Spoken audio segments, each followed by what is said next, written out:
사랑하는 성도 여러분, 오늘은 부활주일입니다. 올해 부활주일이 특별한 것은 우리가 1년 만에 얼굴을 보고 예배 드릴 수 있기 때문입니다. 참으로 기쁜 날입니다.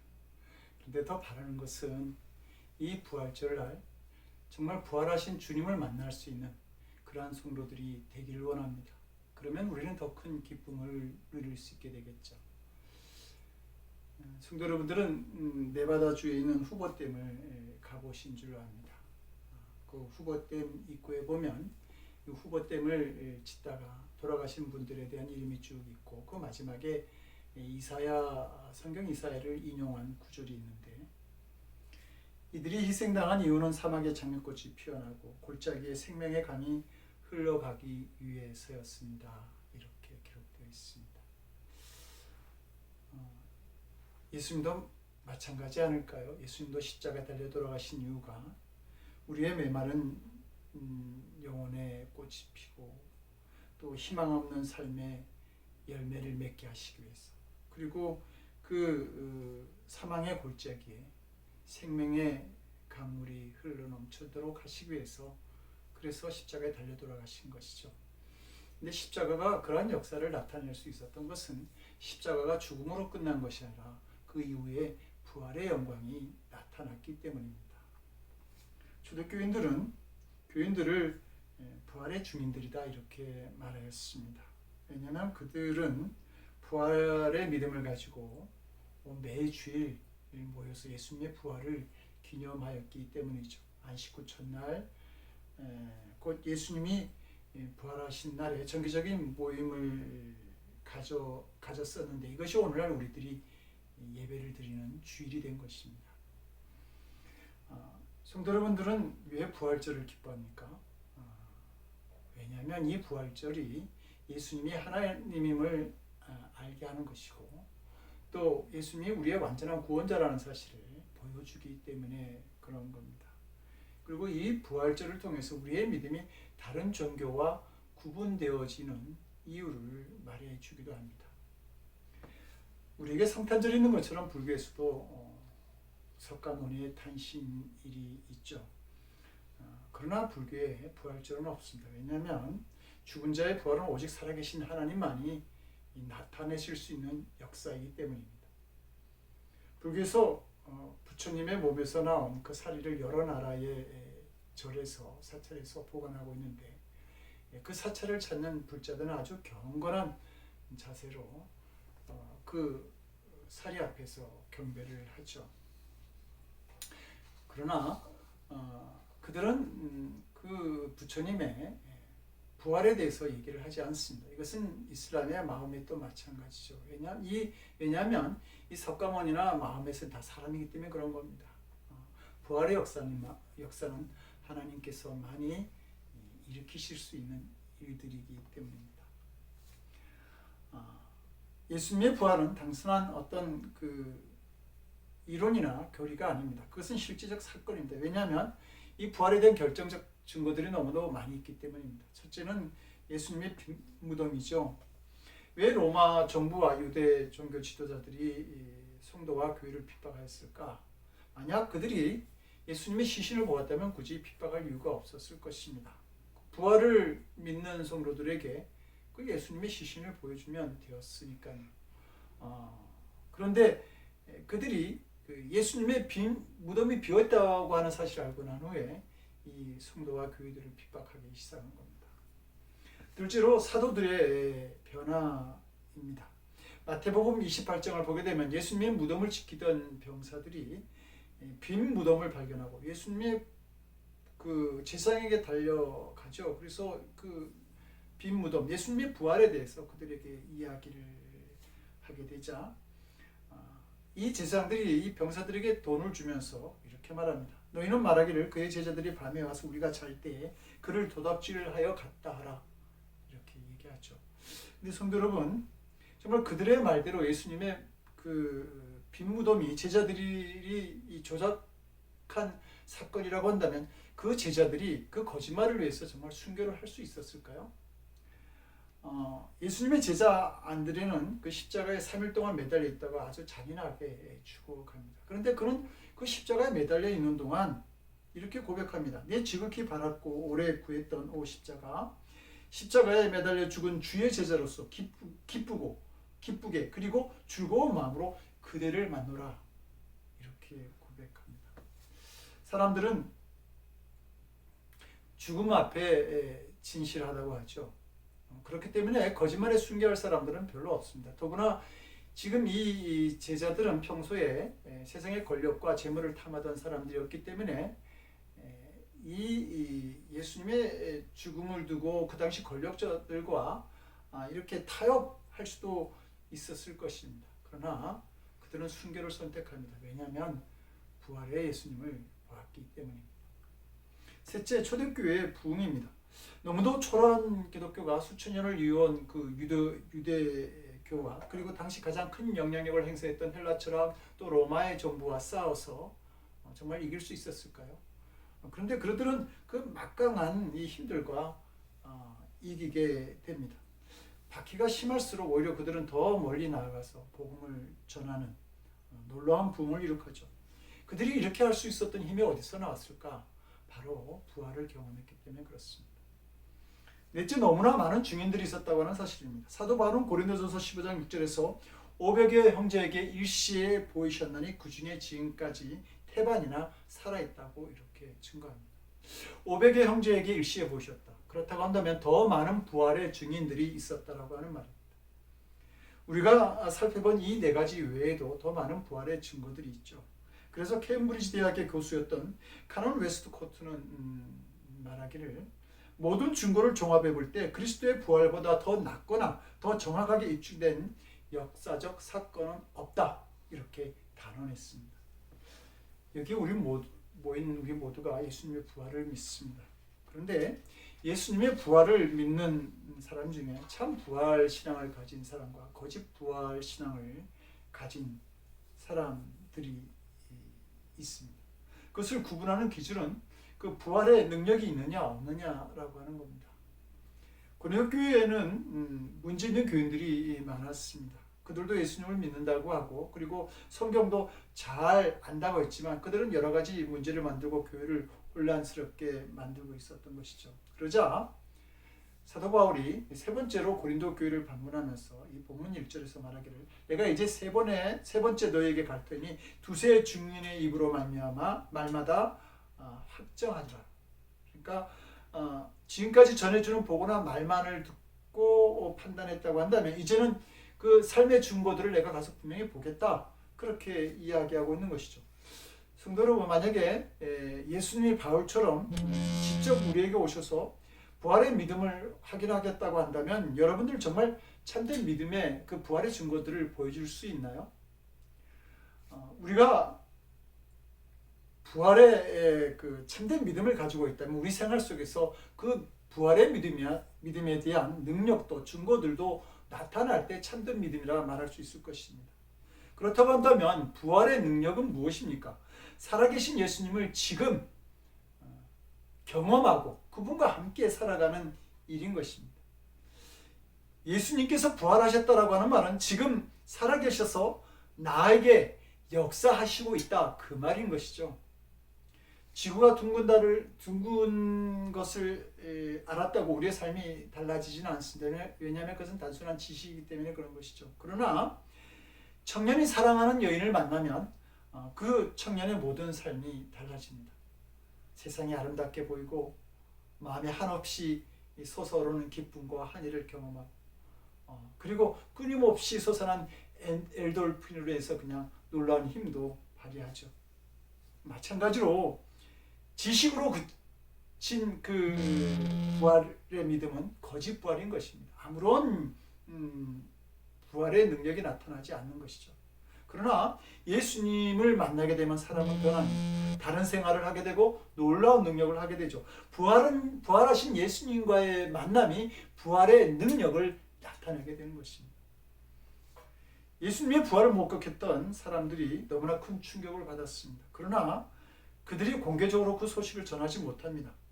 폭로되면 큰일 날 비밀을 전하듯이 그들이 조용히 속삭이죠. 너 알아? 예수님 다시 살아나셨대. 정말이야? 예수님 부활하셨어. 이렇게 이야기를 했지만 제자 도마는 여전히 예수님의 부활을 의심했고 예수님의 부활하신 예수님을 만났던 베드로는 다시 고기를 잡으러 갈릴리 바다로 가는 것을 볼 수 있어요. 바울의 말처럼 일시에 500명의 사람들에게 예수님이 부활의 몸을 보이셨음에도 불구하고 마가의 다락방에서는 120명만 모여서 성령을 기다렸습니다. 그들은 예수님의 부활을 보았지만 그들의 부활은 당시 그들에게 가해지는 어떤 기독교인들에게 가해지는 박해와 핍박과 고난을 이길 수 있는 그런 능력이 되지 못하였던 것이죠. 이것이 첫 부활의 증인들의 모습입니다. 대단한 충격이었지만 그 예수님의 부활이 그들로 하여금 세상을 이길 능력이 되지 못하였던 겁니다. 그런데 이상한 것은 이 부활의 간격이 예수님의 부활의 간격이 시간이 지나면서 점점 뜨거워지고 있다고 하는 것이죠. 우리는 작심삼일이라고 하는 말을 하지 않습니까? 그것은 무슨 일이든 처음보다 나중에 점점점 작아지고 식어진다라고 하는 것입니다. 예수님이 오병이어의 기적을 일으킬 때 많은 사람들이 예수님이 메시아다 그렇게 믿었습니다. 그렇지만 곧 사라지지 않습니까?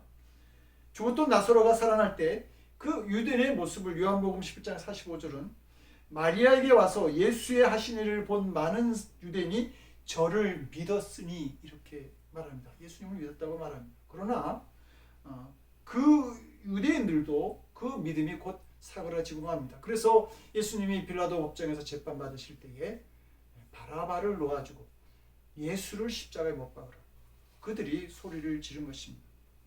근데 예수님의 부활만큼은 달랐습니다.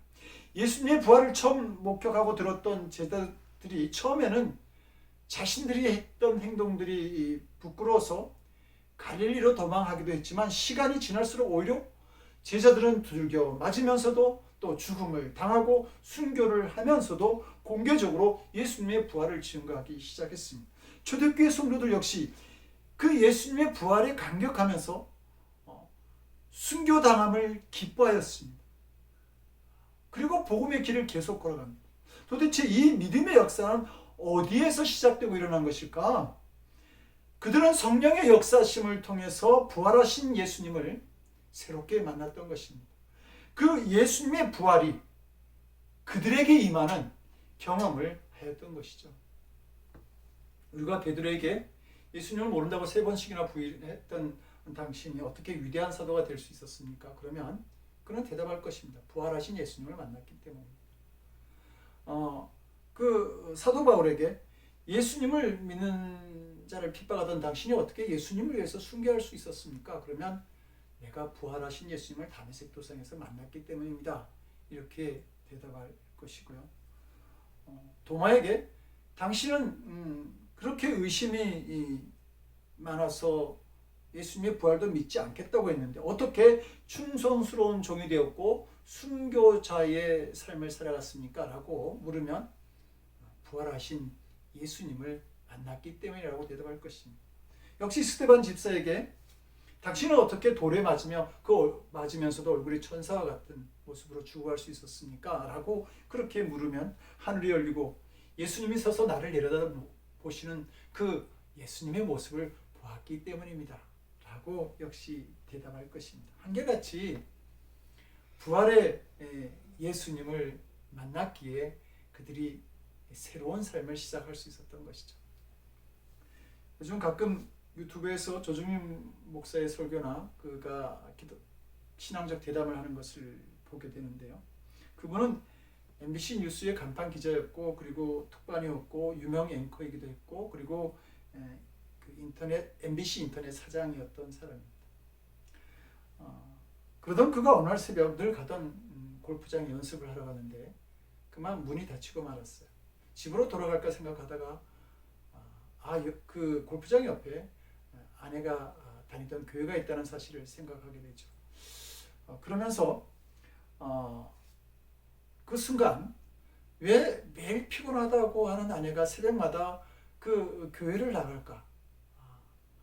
그것이 궁금해졌어요. 그리고 그가 내린 결론은 뭐냐면 첫째는 불륜이고 두 번째는 광신도다. 그래서 그 새벽 예배당에 들어가 보았는데 예배당은 열정적으로 찬양하고 방언으로 기도하는 그런 사람들로 가득 차 있었습니다. 순간 그 사람의 머릿속에는 이거 사이비 집단이구나. 그래서 일주일만 취재를 해서 카메라 출동에 이것을 내보내야 되겠다. 그렇게 생각하고 취재를 목적으로 새벽마다 아내를 따라서 교회에 나가기 시작합니다. 그리고 그러던 사람이 지금은 신실한 목사가 되었습니다. 소주 10병을 기본으로 마시고 세상 재미를 즐기던 그가 어떻게 목사가 될 수 있었을까? 부활하신 예수님을 만났기 때문이죠. 우리가 부활하신 예수님을 만나게 되면 우리의 삶에 변화가 일어납니다. 부활의 주님을 만나면 염려도 사라지고 환난과 핍박이 와도 두려워하지 않게 됩니다. 부활의 주님을 만나면 우리가 그렇게 되는 것입니다. 교회와 성도가 넘어지는 것이 어떤 자기들에게 찾아온 문제 때문입니까? 아니요. 부활의 주님을 만나지 못했기 때문에 그러한 일을 경험하게 되는 겁니다. 다니엘은 자기 앞에 사적으로 있어도 결코 믿음에서 벗어나지 않습니다. 엘리사는 자기를 죽이려는 병사들이 도단성을 둘러싸고 있음에도 불구하고 그는 당당하게 믿음의 길을 가죠. 이기는 자가 되는 것입니다. 이스라엘 백성들이 홍해 앞에 다다랐을 때 그 상황을 보면서 이스라엘 백성들이 원망하고 불평하지 않습니까? 그럼에도 불구하고 뭡니까? 그 문제는 해결되어지지 않습니까? 문제가 커서 무너지고 절망하게 되는 것이 아닙니다. 문제는 우리들의 믿음이 어떠한가입니다. 예수님께서 제자들에게 분명히 약속하시죠. 내가 너희를 고아와 같이 버려두지 아니하고 너에게로 오리라. 조금 있으면 세상은 다시 나를 보지 못할 터이로되 너희는 나를 보리니 이는 내가 살았고 너희도 살겠음이라. 다시 오겠다고 약속하셨습니다. 우리가 그 믿음, 부활하셔서 우리와 함께 하시는 부활의 믿음이 있을 때에 다시 오시는 그 예수님을 만나면서 고난과 죽음 앞에서도 이길 수 있고 또 시험을 당할지라도 벗어나는 길을 우리가 발견하게 되는 것입니다. 오늘 본문 3절에서 사도 바울은 고린도 교인들이 그리스도께서 내 안에 말씀하시는 증거를 너희가 구한다. 그리스도께서 내 안에 말씀하시는 증거를 너희가 구한다. 이렇게 말하죠. 예수님께서 사도 바울 안에 계시다라고 하는 겁니다. 어떻게 계시는 겁니까? 부활하시기 때문에, 부활하셨기 때문에 그 안에 계시는 것이죠. 그래서 5절에서 사도 바울이 고린도 교인들에게 도전합니다. 예수 그리스도께서 너희 안에 계신 줄을 너희가 스스로 알지 못하느냐? 그리스도께서 너희 안에 계시다는 말입니다.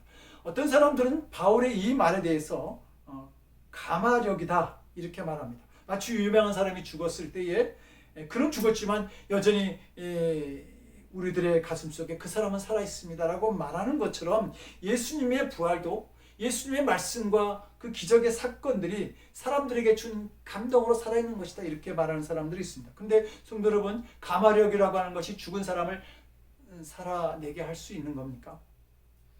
성경에서 말씀하시는 부활이라고 하는 것은 예수님의 삶이 감동으로 우리에게 남아있는 그런 것이 아니라 예수님께서 부활하셔서 성령으로 우리와 지금 함께 하시는 참된 생명을 말하고 있는 겁니다. 이 엄청난 부활의 생명이 우리 안에 역사하고 계시다고 하는 사실. 16세기 초에 많은 활동을 했던 영국의 유명한 설교가 라티모가 이제 설교를 하고 있는데 그 당시 왕인 헨리가 문을 열고 들어오게 되었습니다. 근데 그때 라티모가 했던 그 설교 내용은 헨리 왕이 별로 좋아하지 않는 내용이었어요. 그래서 그가 속으로 강단에서 속삭입니다. 라티모 조심해라. 헨리 왕이 여기 계시다. 그러던 그가 잠시 멈추었다가 다시 말합니다. 라티모 조심하라. 왕 중의 왕, 그분이 여기 계시다. 결국 그는 메리 여왕 때에 순교를 당하게 되지만 그때까지 부활의 주님이 자신과 함께 하신다는 믿음을 놓치지 않았던 것이죠. 우리에게 새 생명이 주어졌습니다. 예수님이 구주이심을 믿게 되었고 하나님이 아버지가 되신다고 하는 자녀된 권세도 가지게 되었습니다. 우리는 하나님의 은혜를 깨닫고 말씀과 기도를 통해서 성령의 인도함을 받을 수 있게 되었어요. 그렇다고 한다면 성도 여러분, 이제 여러분들의 믿음을 한번 확인해 보십시오. 정말 주님께서 내 안에 계셔서 이 은혜를 누리고 또 나를 인도하고 계시는지. 그러기 위해서는 부활의 믿음이 나에게 역사할 수 있도록 먼저 우리가 믿음을 바로 가져야 할 필요가 있습니다. 엠마오로 가던 두 제자는 부활하신 예수님을 만났죠. 오랜 시간 동안 이야기도 나누고 말씀을 듣다가 마음이 뜨거워지기도 했습니다. 그러나 그들은 그 많은 시간 동안 그분이 부활하신 예수님이신지를 전혀 알지 못했어요. 왜냐하면 예수님께서 부활하셔서 자기들과 만나 주실 것이라고 하는 생각을 전혀 하지도 못하고 기대하지도 믿지도 않았던 것입니다. 혹시 이런 분 계시지 않습니까? 이제 눈을 떠서 부활의 주님을 만날 수 있기를 원합니다. 미국의 한 교회학교에서 성경 공부를 하다가 선생님이 학생들에게 물었습니다. 지금 살아있는 사람들 중에 너희들이 가장 존경하는 사람들의 이름을 한번 말해보겠니? 그러자 아이들이 손을 들면서 말합니다. 카터 대통령요, 워렌 버핏요, 아니면 오프라 윈프리요, 이렇게 얘기를 하고 있는데 한 학생이 손을 들면서, 한 아이가 손을 들면서 나는 예수님을 가장 존경합니다, 이렇게 얘기를 합니다. 그러자 그 옆에 있는 학생이 그 아이의 손을 이렇게 내리면서 지금 선생님이 살아있는 그 사람 중에서 말하라고 그랬잖아. 그래서 그 아이가 다시 손을 들면서 말합니다. 예수님은 지금도 살아계셔. 예수님은 영원히 살아계셔. 오늘 우리들의 문제가 무엇입니까? 경제적인 어려움이 아닙니다. 이민교회의 최대 문제가 이민자 수가 줄어서 교인 수도 줄어드는 것? 그것도 아닙니다. 우리들의 가장 큰 문제는 부활하신 주님은 보이지도 않고 또 우리와 함께 하시는 예수님을 건성으로 한다는 데 있습니다. 초대교회는 성령의 역사가 멈춰지만 금방 알았죠. 그래서 아나니아와 삽비라의 죽음이 그것을 증명해 줍니다. 그러나 오늘날 우리는 성령의 역사가 멈춰도 전혀 문제가 되지 않습니다. 하던 일을 계속합니다. 예배를 드리면서 성령의 역사를 느낄 수 없다면 이상한 일 아닙니까? 예수님께서 부활하셔서 우리와 함께 하시는데 그 역사가 우리들에게 나타나지 않고 느껴지지 않는다고 한다면 이상한 일이 아닐 수 없습니다. 그 성령의 역사를 경험하지 못하는 것을 이상하게 여길 줄 알아야 합니다.